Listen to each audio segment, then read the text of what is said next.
Samantala, siniguro ni Pangulong Ferdinand R. Marcos Jr. ang paglagak ng pondo para sa Independent Commission for Infrastructure o ICI para sa investigasyon ng flood control mess. Yan at iba pa sa sentro ng balita ni Clazel Pardilla. Pinalalakas pa ni Pangulong Ferdinand R. Marcos Jr. ang laban sa korupsyon sa pamamagitan ito ng paggawa ng sistema na humaharang sa mga tiwaling opisyal o empleyado ng gobyerno na makapagnakaw sa kaba ng bayan. If the systems are in place, you make it harder and harder and harder for those people to do yung nangungurakot. You make it harder and harder for them to do. The harder it becomes, the smaller the number of people are still operating under corrupt practices. Kabilang dito ang pagpapababa ng gasto sa mga proyekto ng Department of Public Works and Highways. Kasunod ito ng pag-alingasaw ng isyung sobra-sobra umanong paniningil sa mga construction materials.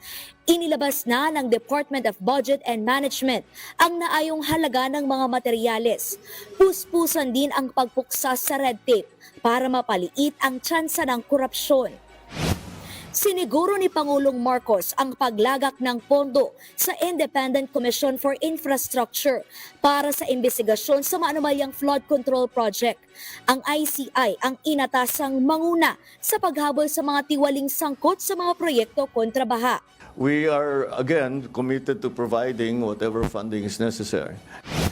Kumpiyansa ang presidente na tama ang pagkakatatag ng ICI. Sa harap nito, nagpetisyon na inihain sa Korte Suprema na kinikwestiyon ang legalidad ng ICI.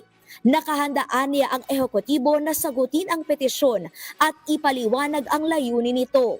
I'm very confident that we are on safe legal grounds because before we started even thinking about organizing the ICI, I made sure that I got legal opinions from the best legal minds that I know. Basta yung kilala ko talagang napakagaling ang legal mind. So the opinion that came back was favorable. So it is. I do believe we are on firm legal ground here.